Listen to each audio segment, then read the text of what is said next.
Hello, my name is Kay Butler, Vice President here at the Fiber Arts Center, and I'm going to talk to you today about Jeanne Hechmer. Jeanne is a lifelong resident of Easton, Maryland. She graduated from Salisbury State College and went on to teach middle school in Queen Anne's County until retiring in 1998. Jeanne's mother, an accomplished seamstress, taught her how to sew and to do needlework. Jeanne sewed clothing and home decorating items for many years. She began quilting in 1980 and has made dozens of quilts and wall hangings. She draws inspiration from nature, her religion, math, vintage odds and ends, and the work of other artists. Her fiber pieces and wearables reflect her love of color, fabric, fibers, beads, and other embellishments. Jeanne is a member of the Bayside Quilters and has exhibited her work in their shows, the Fiber Arts Center of the Eastern Shore, and in local galleries. This is Jeanne's story.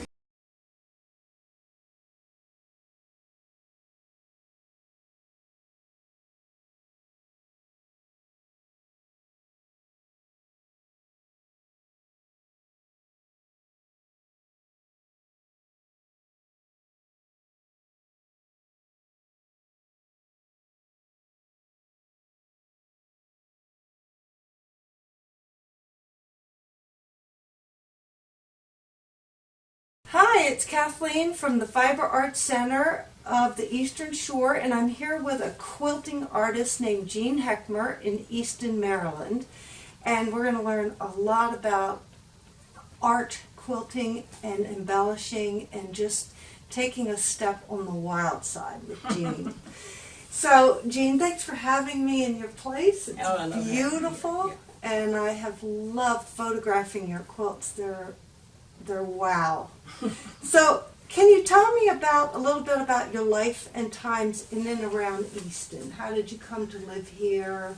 When I was born, I live on the same street my whole life, so except for 4 years in college. But and the street has history. My grandparents lived here. My great grandmother lived here. So I went to Easton High School, graduated from Salisbury University, bachelor's and master's, and taught in Queen Anne's County for 27 years. What did you teach in Queen Anne County? Math, reading, language arts. At what age level? Middle school. Middle school, yeah. And took early retirement because of my health, and my elderly mother and aunt were across the street, so for 10 years I took care of my mother. She died at age 100. So, wow, yeah. You took good care of her. Yeah. What led to your love for quilting? My mother taught me sewing skills from an early age. We did the embroidery, stamped embroidery pillowcases and all, and she actually, when I was old enough to use the machine, because I remember in 7th grade, when they were making the A-line skirt, I made a lined wraparound skirt, so I already mastered a lot of sewing skills. I made my own, well, still do, make a lot of my own clothes. Yeah. And then my mother took a quilting class, and she kept after me to start quilting, so I finally did around 1980, I think, and then it was, you got to go to a quilting group, So your mom really. My mom kept encouraging me. Where do you find inspiration for your quilts? Oh, everywhere. Yeah. Nature. I have a whole series of liturgical quilts, so that's my faith. And now it's people that bring me stuff. Once I started doing, I believe in honoring the past, but moving forward into the future. So They will bring me orphan earrings, old vintage jewelry, pieces of lace, doilies, Well, what sort of things do you embellish with? So we've talked about orphan earrings, vintage jewelry. What was that stuff we were just looking at? The dyed cheesecloth. Yeah, that was wild. My cousin gave me that. Yeah, and I love fibers, so all kinds of yarn. I knit a little bit, but not Not to the not extent great that things you like quilt. you do. But I love to use the fibers. I couch them down, which means basically zigzag or use a fancy stitch. You could couch by hand, or you can. I usually do it on the machines faster. But And that stitches it to the fabric, so it doesn't just kind of fly off and fluff off. Yeah. It gets so I can't turn my brain off. Yeah. If I wake up in the middle of the night, I have to. Well, I started saying sleep, sleep, sleep, just to make myself go back to sleep. Yeah. Otherwise, my brain's going to start crazy. Going into Yeah, I've got a whole bin in there of future projects. So, Wow. yeah. Well, you showed me a closet full of magnificent wearables. This is an example here. How do you come up with ideas for the wearables? Like, if you can see here from the camera, this is a zipper, a functional zipper, buttons, and then some layers. It is just perfect.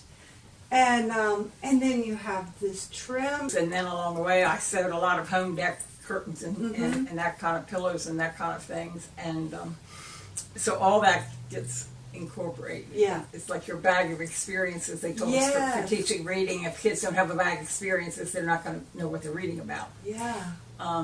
So on this, I tried to incorporate a lot. The fabrics were all sewing type fabrics, and the vintage buttons. I like to embellish with They're buttons. gorgeous. Yeah, and I sewed a lot of clothes. So the zippers, and there's fibers couched on ribbons and the rickrack. So. You know, I love this. This is like reminiscent of a boutonniere. The zipper, the way you have it. Oh, I actually have a zipper cute. boutonniere. Do you? Yeah, you didn't see that yet. That's clever. For a while, they were making jewelry with the zippers. I did Ah. that. Yeah. How can people see your quilts? Have you got any upcoming shows or a website? Not at the moment that I know of, but I never. Every time something's over, then something else comes up. But, I have shown in local galleries in the area, and at Bayside Quilt shows. So I never know when. And Bayside Quilt is that your home I belong group? to Wake. Yeah. I have. My mother finally convinced me to join the quilt group. Yeah. How long was that? How long have you been a member of She's Bayside? been going for over 10 years, so it's more than 10 years. So, yeah. And they're based here in Easton. They were at the moment. We're meeting at the Trap Firehouse. Do you sell any of your work? Occasionally, but mostly by commission. Somebody who wants something, because I tried after I retired from teaching, but I never knew what anybody wanted to buy. Yeah. It was hard to. You go through all that work and then nobody wants to buy that thing, you know. So basically, if somebody tells me I want this, you know. So you would work a commission piece for somebody. Yeah. So, well, give me one or two things that you're just itching to try. I want to, at the moment, I want to do some more fabric manipulation, and that's why I found this curtain somewhere in my. I guess no, that's left over from a skirt I made, and how I combine things. I think this is a curtain, and I'm going to twist it, manipulate it into a rose. Yeah. And this is going to be underneath the pieces and may have some embroidery on it. Yes.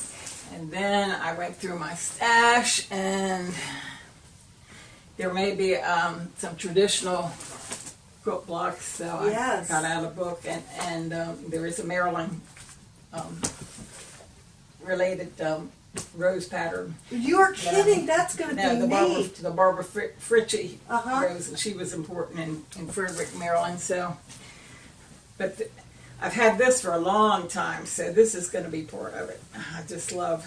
And so when you say you're going to manipulate the fabric sort of into a rose image. I'm going to twist it, and then tack it down somehow, And then would that be like a sculptural bowl or Yes. something? Yeah, Yes. beautiful. Yeah, I do a lot of three-dimensional sculptural type Yes, things. I love them.